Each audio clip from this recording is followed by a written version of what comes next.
지금도 살아 역사하시는 하나님 아버지, 주의 은혜 감사드립니다.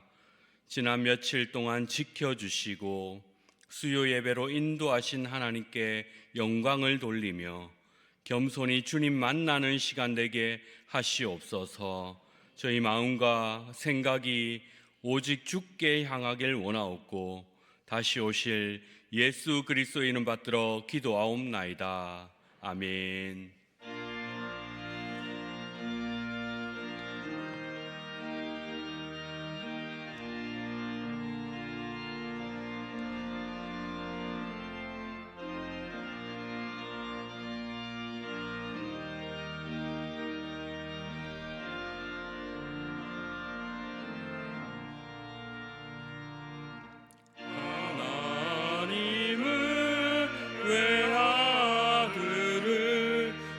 주시는 데까지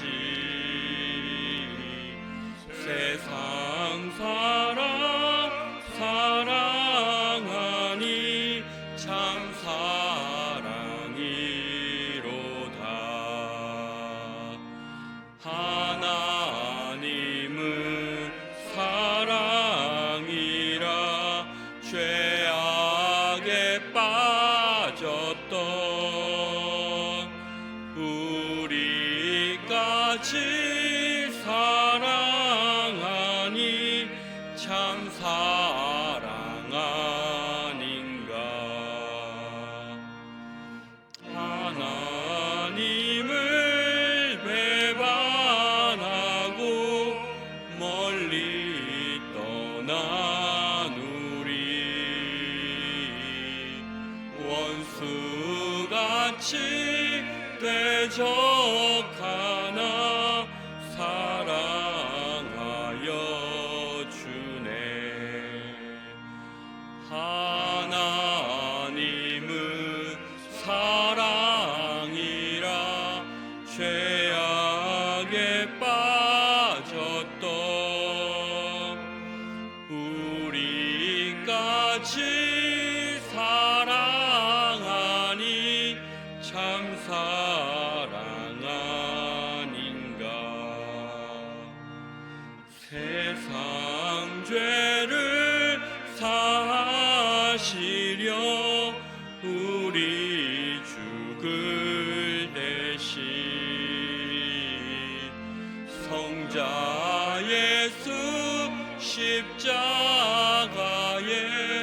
고난 받으셨네. 하나님은 사랑이라 죄악에 빠졌던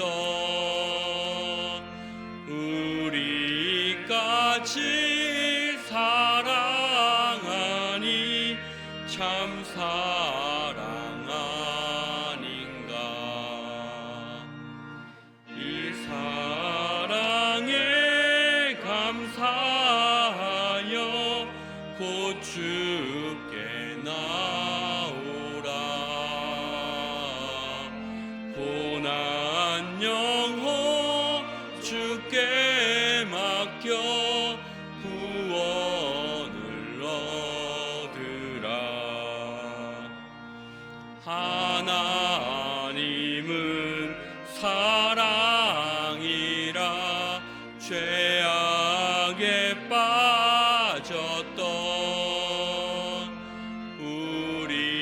우리까지 사랑하니 참 사랑 아닌가.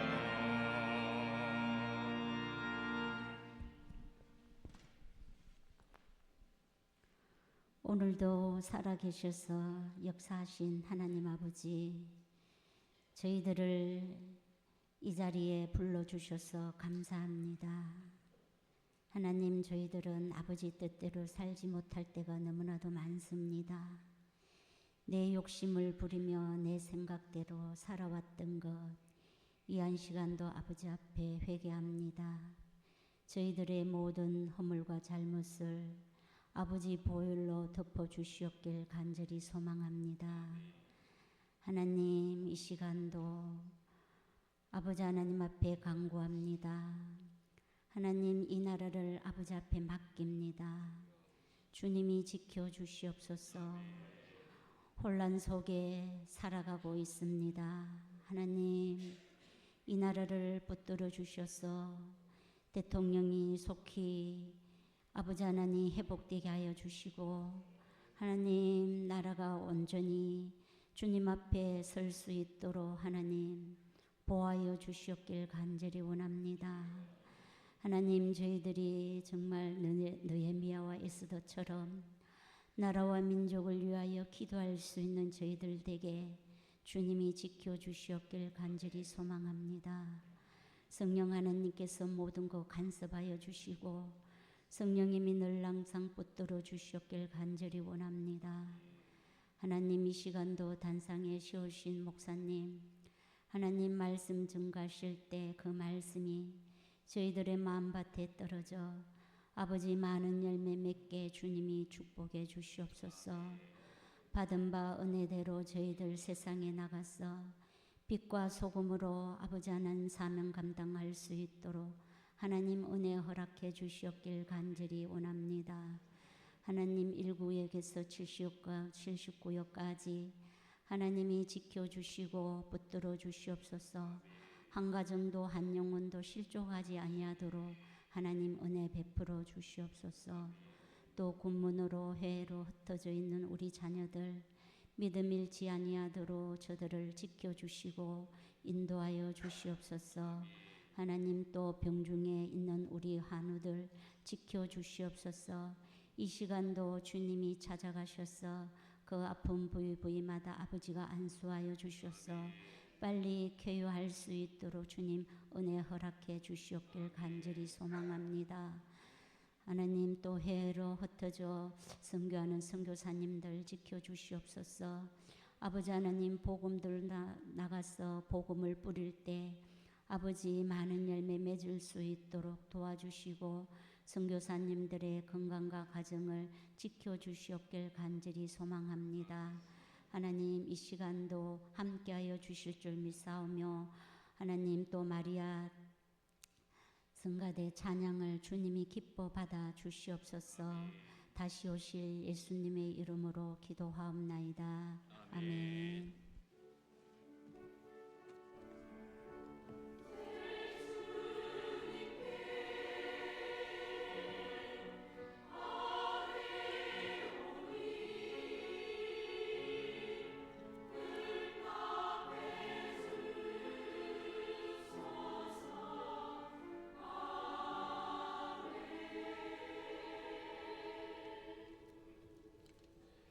창세기 11장 10절부터 26절까지 말씀입니다. 10절부터 26절까지 한 절씩 교독합니다. 셈의 족보는 이러하니라. 셈은 백세 곧 홍수 후 2년에 아르박삿을 낳았고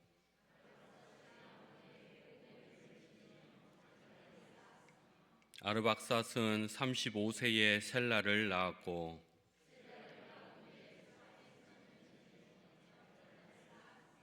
셀라는 30세에 에벨을 낳았고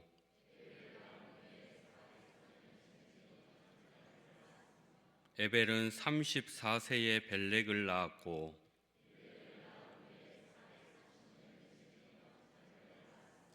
벨렉은 30세에 르우를 낳았고 르우는 32세에 스룩을 낳았고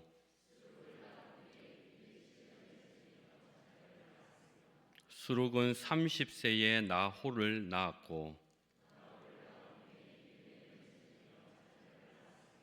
나홀은 29세에 데라를 낳았고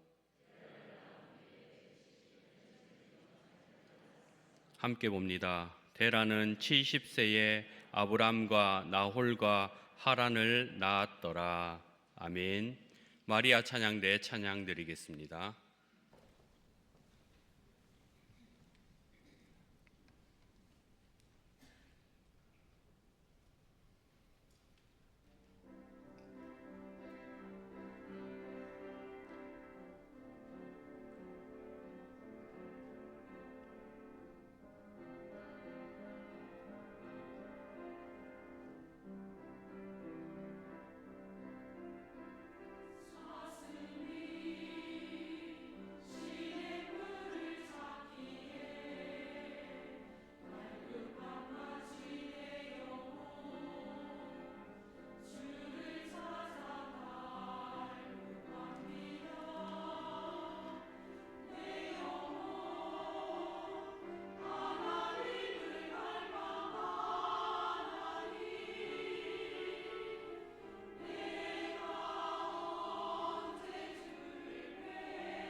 아멘.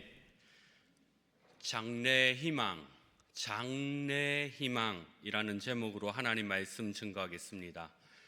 장래 희망은 장차 하고자 하는 일이나 직업에 대한 희망을 말합니다. 내가 희망하는 미래의 모습을 뜻하지요. 그럼 장래 희망은 어떤 뜻입니까? 내가 죽었을 때 모습을 뜻합니다. 화장으로 할 거냐, 수목장으로 할 거냐, 해양장으로 할 거냐, 세계 각국에서 다양한 장래 문화가 있습니다. 오늘 말씀을 통해 내 나이가 얼마 안 된다면 장래 희망을 품으시고, 내 나이가 어느 정도 되었다면 장래 희망을 품으시기 바랍니다. 우리는 평생을 살아도 하나님을 다 알지 못합니다. 100년을 산다 한들 하나님에 대해서는 1도 알지 못합니다. 우리는 성경을 통해 하나님을 알아가면 알아갈수록 하나님께서 더 놀라우신 분임을 깨닫습니다. 그래서 하나님을 더 찬양할 수밖에 없어요. 우리 신앙이 어릴 때는, 믿음 생활 얼마 하지 않았을 때는 유아기이기 때문에 하나님께 그저 달라고 내 필요에 따라 하나님을 찾고 구했습니다. 그게 나쁜 게 아닙니다. 당연한 겁니다. 신앙이 어리고 유아기이기 때문에 당연합니다. 이제는 신앙이 조금 자랐기 때문에, 조금 성숙해졌기 때문에 하나님의 뜻을 알아가고 내 삶의 필요를 구하는, 하나님을 이용하는 대신 하나님 나라와 하나님의 뜻을 위해 이제는 살아가야 합니다. 우리가 하나님을 알아가면 알아갈수록 하나님은 놀라운 분이심을 확실히 깨달으십니까? 아멘. 확실히 경험하십니까? 놀라우신, 경이로우신 하나님을 모른 채 그저 교회에 와서 봉사만 열심히 한다면 그걸 신앙 좋은 걸라고 착각하는 겁니다. 그래서 우리는 열심히 하나님을 배우고 또 배워야 합니다. 성경 말씀을 읽다가 혹은 설교를 듣다가 내가 알지 못했던 하나님에 대해 알게 되고 감추었던 진리가 계시되면 그 맛이 얼마나 단지 경험한 분들은 다 아실 겁니다. 더 알고 싶어집니다. 이게 성령의 음성 듣는 삶입니다. 이게 성령이 말하게 하심을 따르는 교회인 줄로 믿으시기를 바랍니다. 지난번 바벨탑 설교를 하면서 바벨탑이 매우 종교적이라고 했습니다. 지구라트가 종교적인 건축물이고 바벨의 목표는 하나님을 대치하는 종교적인 목적을 가진다고 했습니다. 그런데 바벨 당시 사람뿐만이 아니라 오늘날도, 그때부터 지금까지 사람들은 모두 모양을 바꾸어 가면서 계속 하나님을 대치하는 죄를 짓습니다. 지금도 사람들은 자기 방식대로 바벨탑을 건설하며 살아가는 중이지요. 바벨탑을 지으려 했던 사람들의 의도가 무엇입니까? 그들은 하늘에 닿으려 했습니다.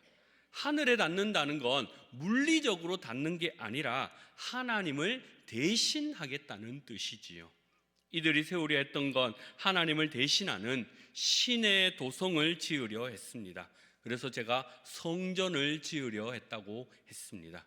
또 이들은 자기 이름을 내려 했습니다. 이름을 낸다는 건 단순히 유명해지는 걸 말하지 않습니다.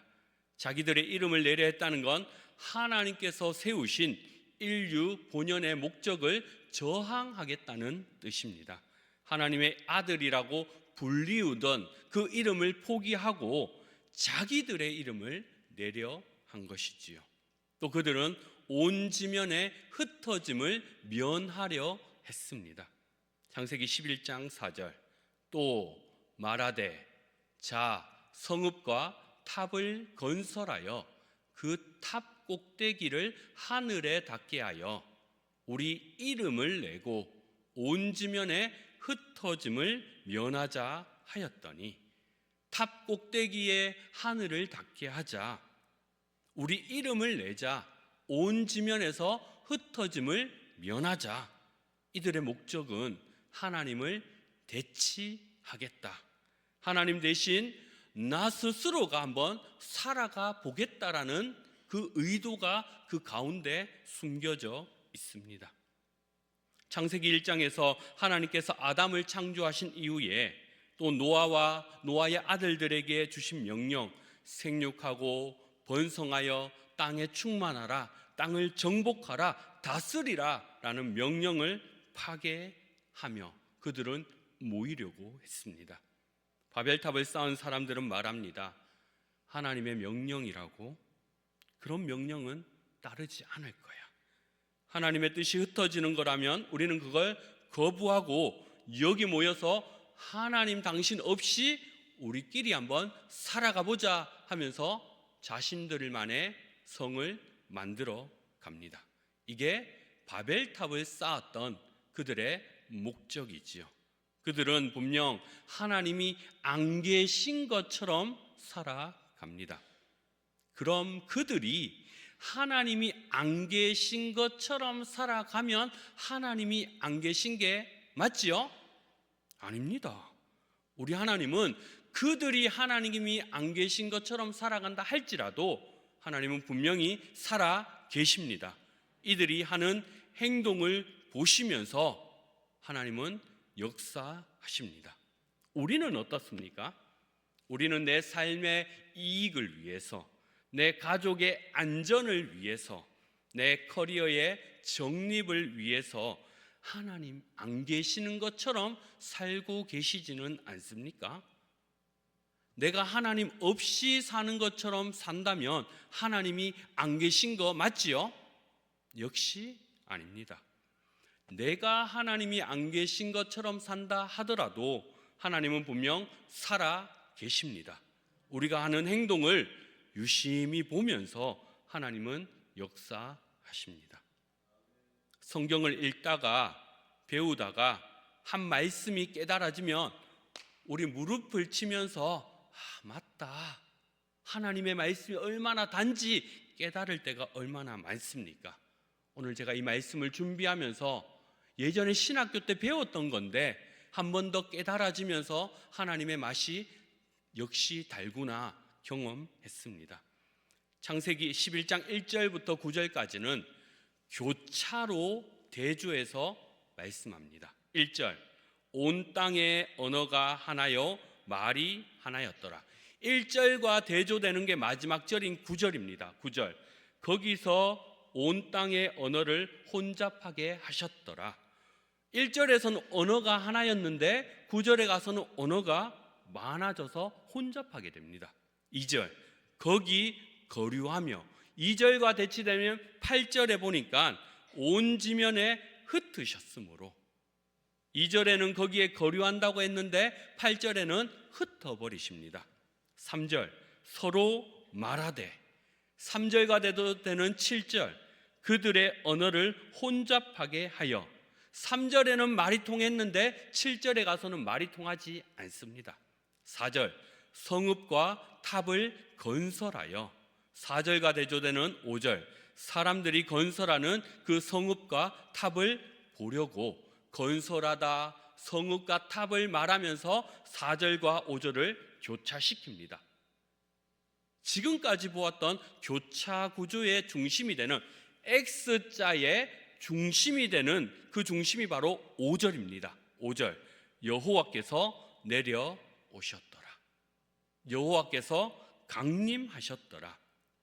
하나님께서 내려오심으로 모든 판도가 완전히 바뀌어 버립니다.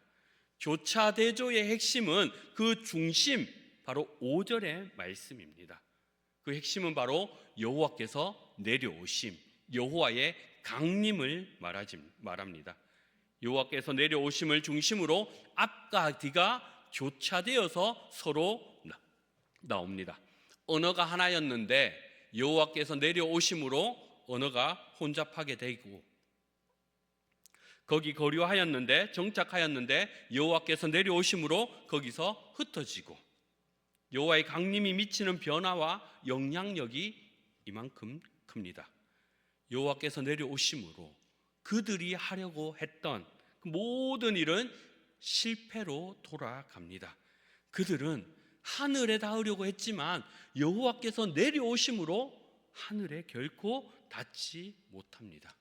그들은 자기의 이름을 내려고 했지만 하나님께서 내려오심으로 그들은 서로가 서로의 이름조차 그게 무엇인지조차 말이 안 통해서 알지 못하게 되었습니다.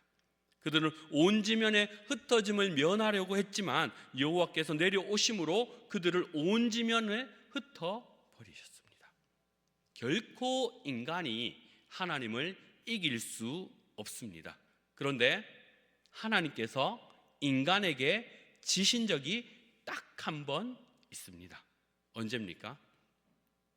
여호와께서 역시 강림하셨으나 야곱이 야복강에서 울며 하나님께 매달릴 때 바로 그때만 하나님은 인간에게 지셔서 하나님께 울고 매달리는 야곱에게 이름을 계명시켜 주십니다.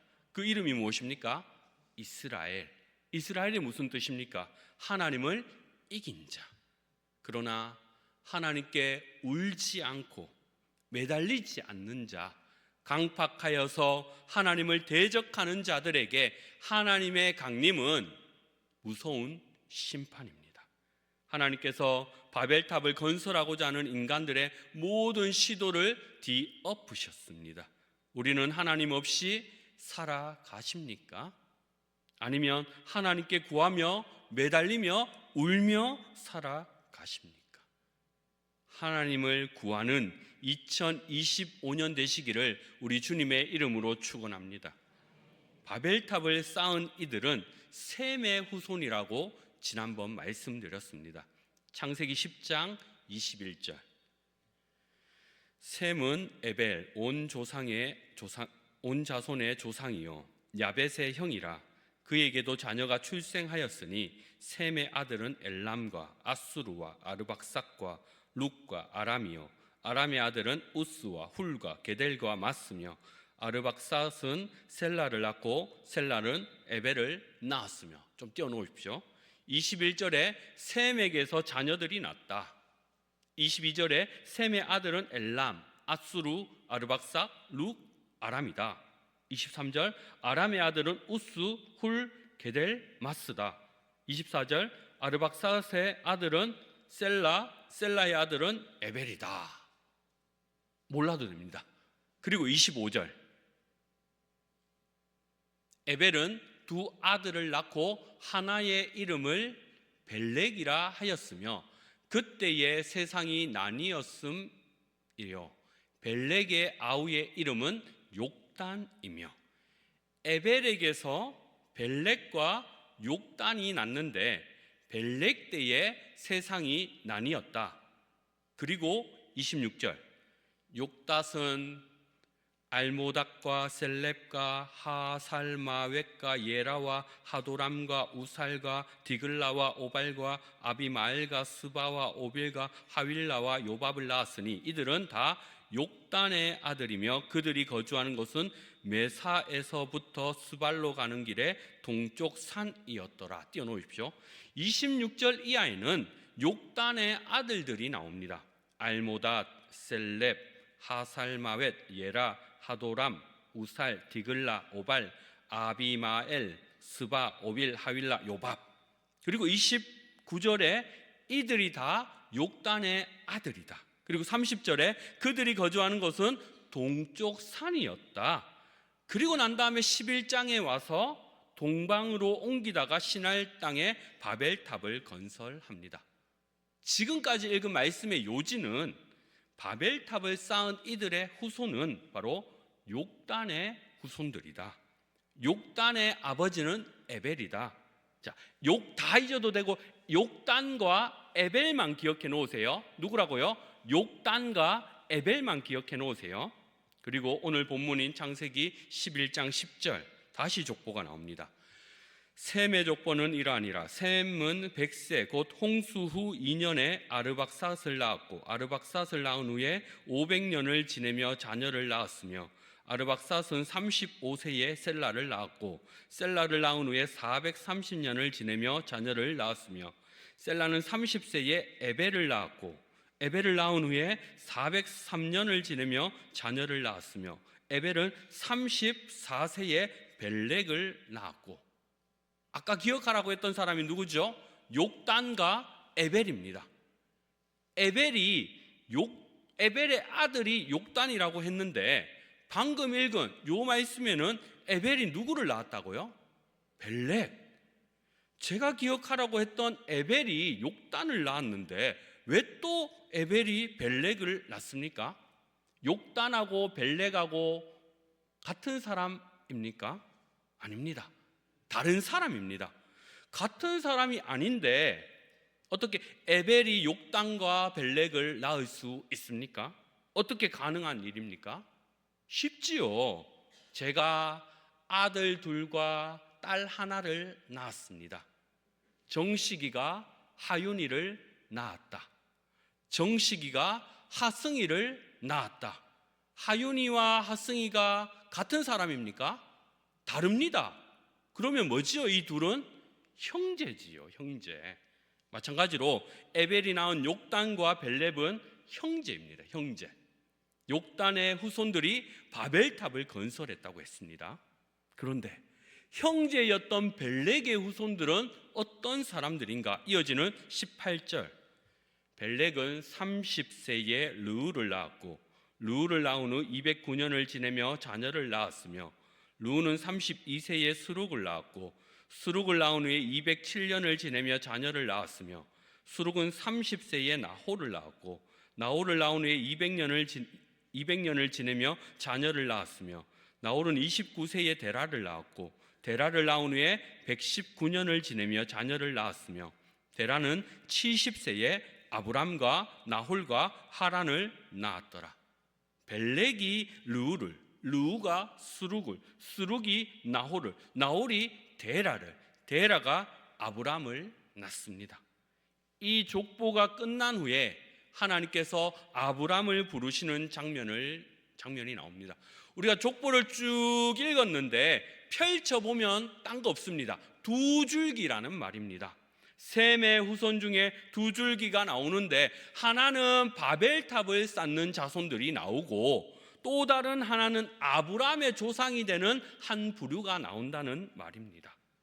두 줄기가 나뉘게 된 사람은 에벨이고 에벨의 두 아들 중 욕단은 바벨탑을 건설했고 다른 아들 벨렉은 아브람이 조상이 된다 이 말입니다. 이건 성경이 항상 보이던 패턴입니다.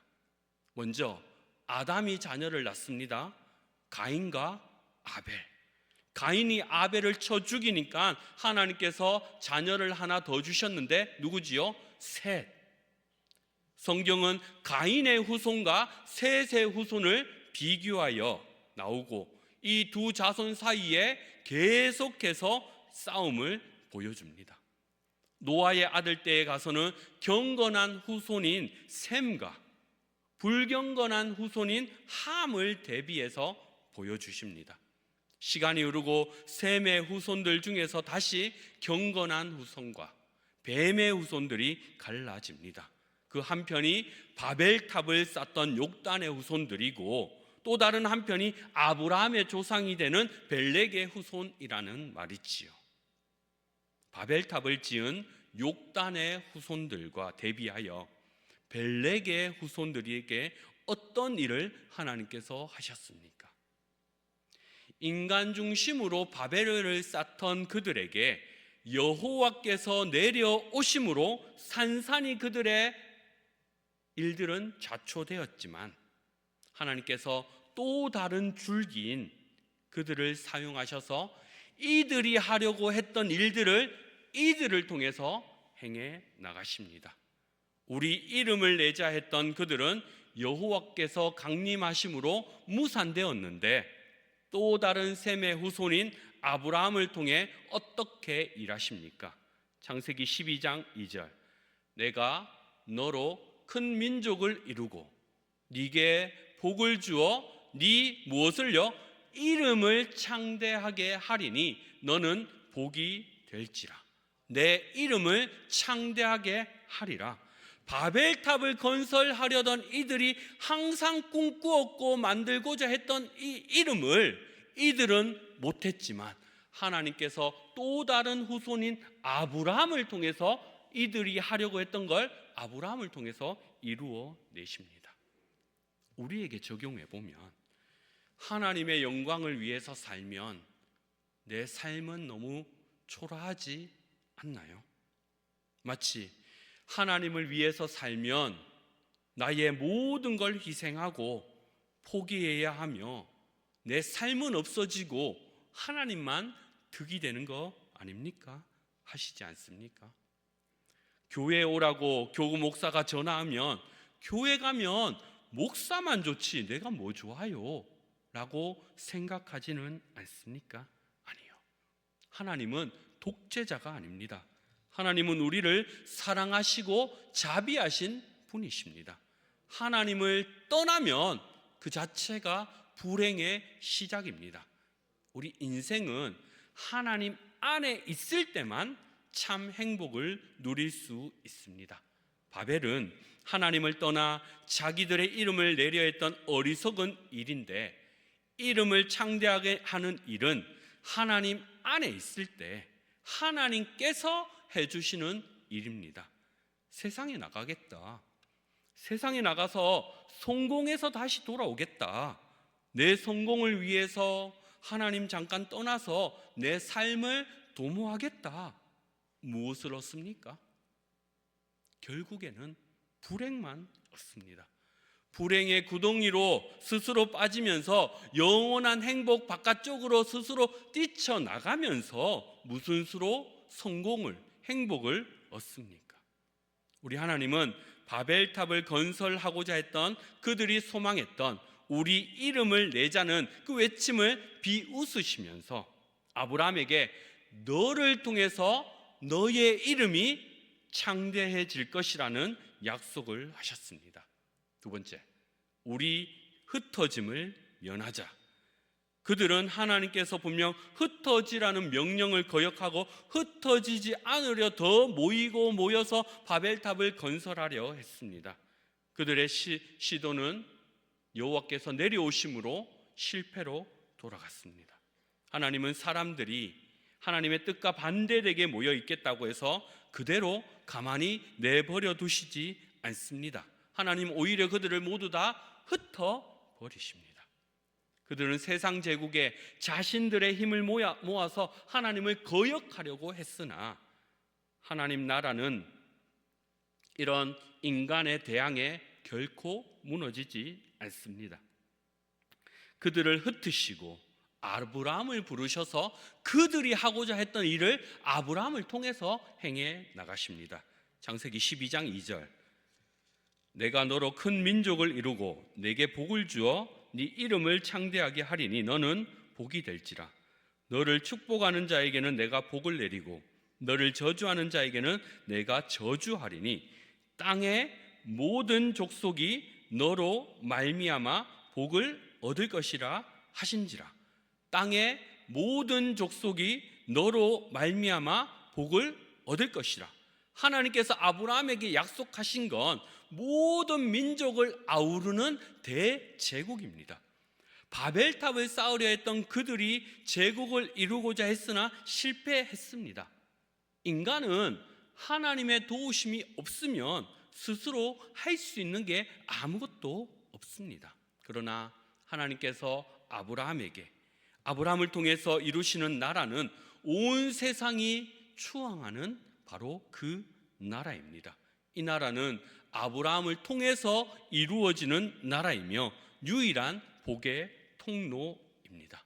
이 통로 외에는 복을 받을 길이 없습니다. 유일한 통로입니다. 모든 사람이 아브라함에게로 올 것이다. 왜요? 복을 받기 위해서는 이 길밖에 없기 때문이지요. 이를 이루시는 분은 하나님이심을 믿으시기를 바랍니다. 우리가 하늘에 닿자. 우리가 하나님처럼 되어서 우리 스스로가 살아가 보자. 땅에서 하늘에 오르고자 했으나 불가능한 일이지요. 절대 불가능합니다. 하늘과 땅이 맞닿을 수 있습니까? 없습니다. 그런데 성경에 보니까 하늘과 땅이 맞닿은 경우가 딱 한 번 나옵니다. 어떻게 해요? 땅에서 하늘로 올라가는 게 아니라 하늘에서 땅으로 내려오면 가능한 일이지요. 창세기 28장에 보면 야곱이 돌베개를 베고 누웠을 때 하늘에서 내려온 사닥다리를 통해 하늘과 땅이 연결되는 장면이 연출됩니다. 이 장면은 장차 오실 예수 그리스도가 하늘과 땅을 잇는 유일한 분이심을 드러내는 표적입니다. 이는 요한계시록 21장에 예루살렘 곧 교회를 말합니다. 1절과 2절. 또 내가 새 하늘과 새 땅을 보니 처음 하늘과 처음 땅이 없어졌고 바다도 다시 있지 않더라. 또 내가 보매 거룩한 성 새 예루살렘이 하나님께로부터 하늘에서 내려오니 그 준비한 것이 신부가 남편을 위하여 단장한 것 같더라. 땅에서 하늘에 오르고자 해도 닿을 수 없었으나 하늘에서 땅으로 내려와야 하고, 이는 다름 아닌 예수 그리스도를 통해서만 가능한 일입니다. 우리는 그렇다면 어떻게 하늘에 오를 수 있습니까? 우리 힘으로는 아무도 못합니다. 그저 예수 그리스도에게 편승하면 됩니다. 예수님께 올라타면 예수 그리스도를 통해서 우리는 하늘에서 땅으로 있게 됩니다. 이 모든 걸 저와 여러분들에게 선물로 주셨음을 믿으십니까? 하나님 나라도 새 예루살렘도 우리에게 선물로 주셨고, 하나님의 자녀된 것도 우리에게 선물로 주셨고, 기도하면 이루어지는 기업도 선물로 주셨고, 모든 걸 선물로 주셨는데, 그러면 우리는 그저 입만 벌리고 가만히 있으면 됩니까? 아니요. 하나님의 자녀로서 합당한 삶의 자세로 살아가야 합니다. 그 자세는 어떤 모습입니까?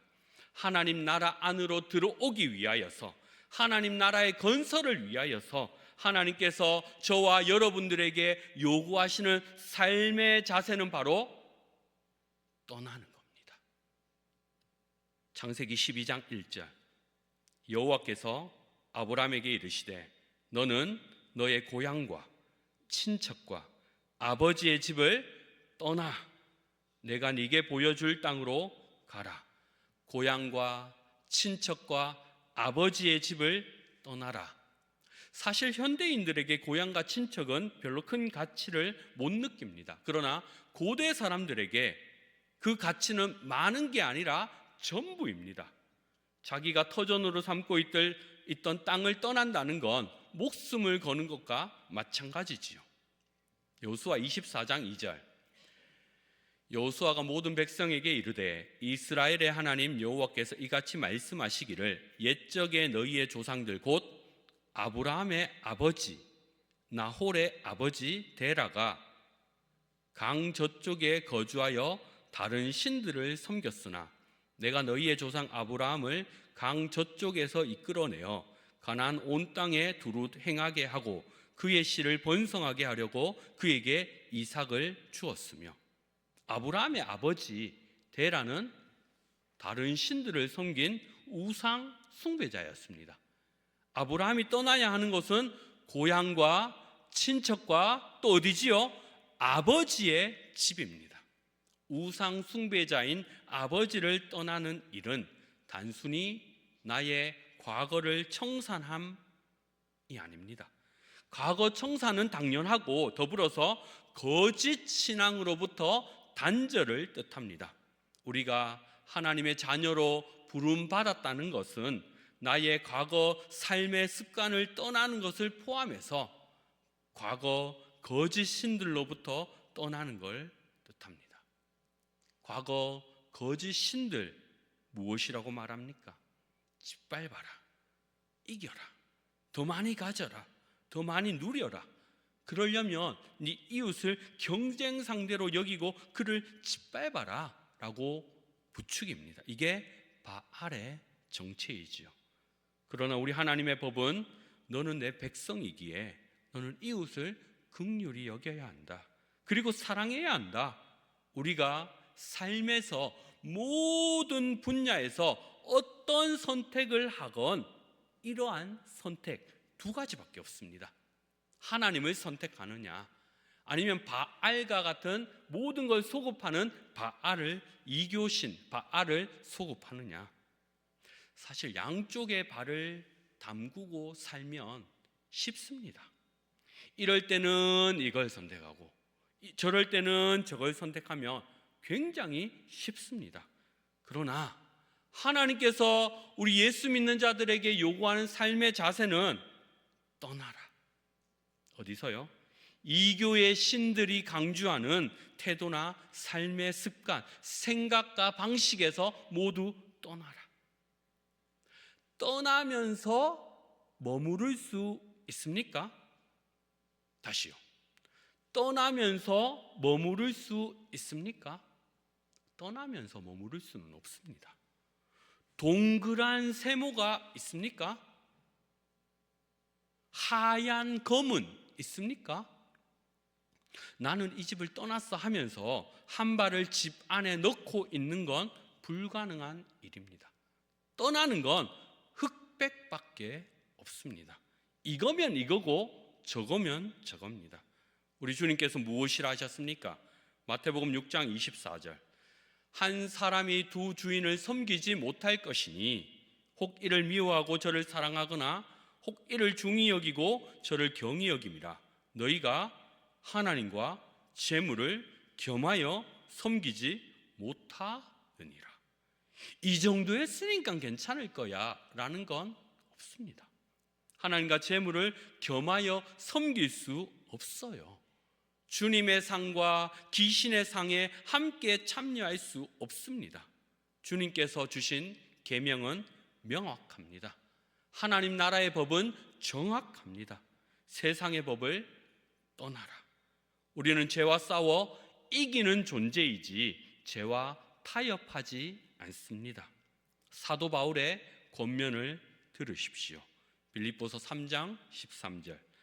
형제들아, 나는 아직 내가 잡은 줄로 여기지 아니하고 오직 한 일, 즉 뒤에 있는 것은 잊어버리고 앞에 있는 것을 잡으려고 표대를 향하여 그리스도 예수 안에서 하나님이 위에서 부르신 부름의 상을 위하여 달려가노라. 무엇을 잊겠다 하십니까? 뒤에 있는 것을 잊겠다. 바울의 과거의 행동들, 그가 이룬 업적과 성취들, 그리고 자신이 범했던 허물과 죄까지 모두 잊겠다. 과거의 영광도, 과거의 실패도 모두 잊겠다 하십니다. 마지막으로 히브리서 11장 8절. 믿음으로 아브라함은 부르심을 받았을 때에 순종하여 장래의 유업으로 받을 땅에 나아갈새 갈 바를 알지 못하고 나아갔으며. 아브라함은 갈 바를 알지 못하고 나아갔습니다. 갈 바를 알지 못함에도 하나님께 부름을 받았을 때 순종으로 고향과 친척과 아버지의 집에 떠나서 이 떠남을 히브리 기자는 믿음이라고 설명합니다. 사실 바벨론 땅에서 그대로 살면서 하나님의 일을 이루셔도 되는데 굳이 하나님은 아브라함을 떠나라 명령하십니다. 출애굽 사건은 어떻습니까? 모세와 이스라엘 백성들에게 애굽에서 떠나라 말씀하셨습니다. 하나님께서 구원에 대해서 말씀하시면서 어디에서 어디를 향하는지 분명하게 말씀합니다. 바벨론을 떠나서 가나안으로 향해라. 애굽을 떠나서 가나안으로 향해라. 우리는 어디를 떠나서 어디를 향합니까? 세상을 떠나서 하나님 나라로 향합니다. 마귀의 자식에서 떠나서 하나님의 자녀로 향합니다. 영벌에서 떠나서 영생으로 향합니다. 우리는 그저 가난한 데서 부한 데로 떠나고자, 연약한 지체를 가진 이 육신을 가지고 병든 자에게서 건강한 자에게로 이런 식의 떠남이 아니라 아브라함을 바벨론에서 불러내시고 이스라엘 백성들을 애굽에서 불러내셨습니다. 바벨론이 좋습니까? 가나안이 좋습니까? 애굽이 좋습니까? 가나안이 좋습니까? 어디가 더 살기 좋고 편합니까? 당연히 4대 문명지인 바벨론이 좋고 애굽이 좋지요. 그런데 그곳에서 떠나는 게 바로 믿음입니다. 오늘 말씀의 제목이 장래희망입니다. 어떤 희망이라도 상관없습니다. 왜요? 똑같은 희망이기 때문입니다. 서두에 말씀드린 내 나이가 어리다면 앞으로 내가 이렇게 살겠다는 장래희망을 품으시고, 내 스스로가 나이가 조금 있다고 생각하시는 분은 내 죽음 이후에 품을 장래희망을 품으십시오.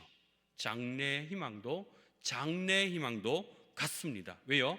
우리의 장래희망은 애굽에서 떠나서 바벨론을 떠나서 하나님의 자녀로서의 삶이고, 우리의 장래희망은 화장, 수목장 이런 게 아니라 장차 이 세상 헛된 영광을 떠나서 하나님 나라에 들어가는 게 우리의 모두의 장래희망이지 않습니까?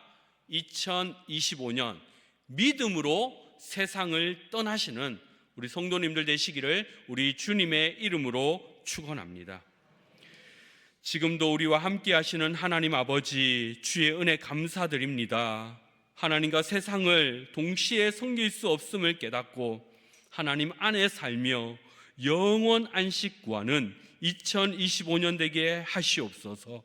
주님 허락하신 선물을 다 누리되 우리 자녀로서의 신분으로 세상을 떠나 주님께 편승하는 저희들 되게 하여 주시옵소서.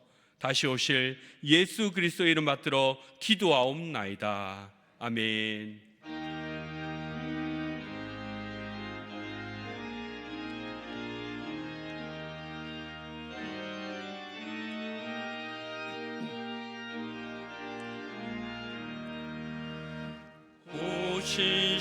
신실하신 주 내 아버지여, 함께 계시니 두려움 없네.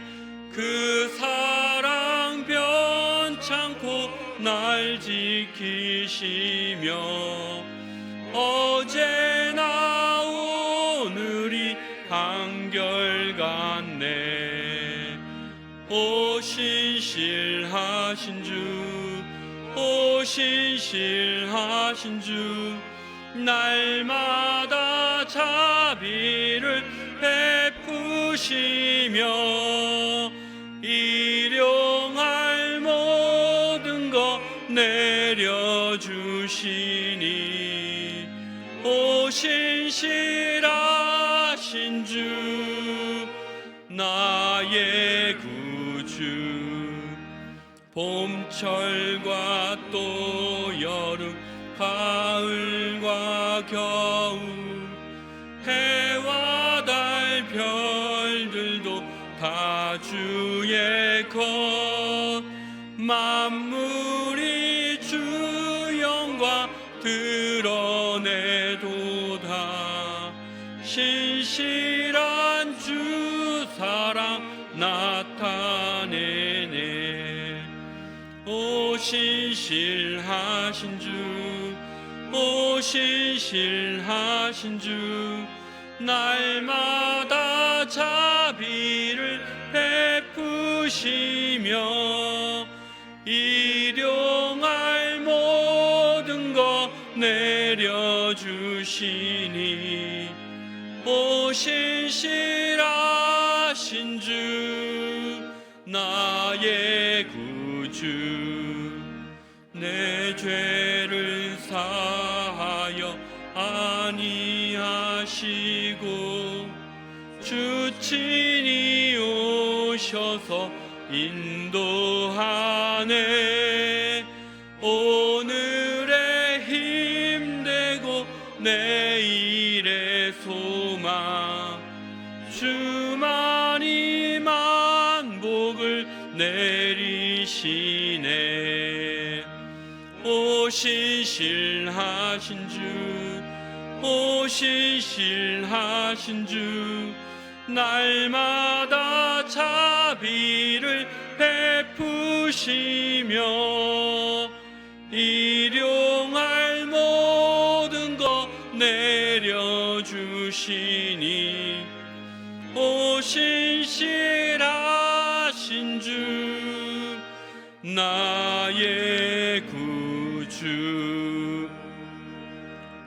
지금은 우리 주 예수 그리스도의 은혜와 하나님 아버지의 크신 사랑과 성령님의 교통하심이 세상 헛된 영광, 믿음으로 떠나 하나님만 의지하고 살길 소망하는 사랑하는 성도들 머리 위에, 가정과 직장과 사업장 위에, 자녀들의 앞길 위에 이제로부터 영원토록 함께 있을지어다. 아멘. 세상을 떠나 하나님께 구하는 모든 성도들 되게 하여 주시옵소서.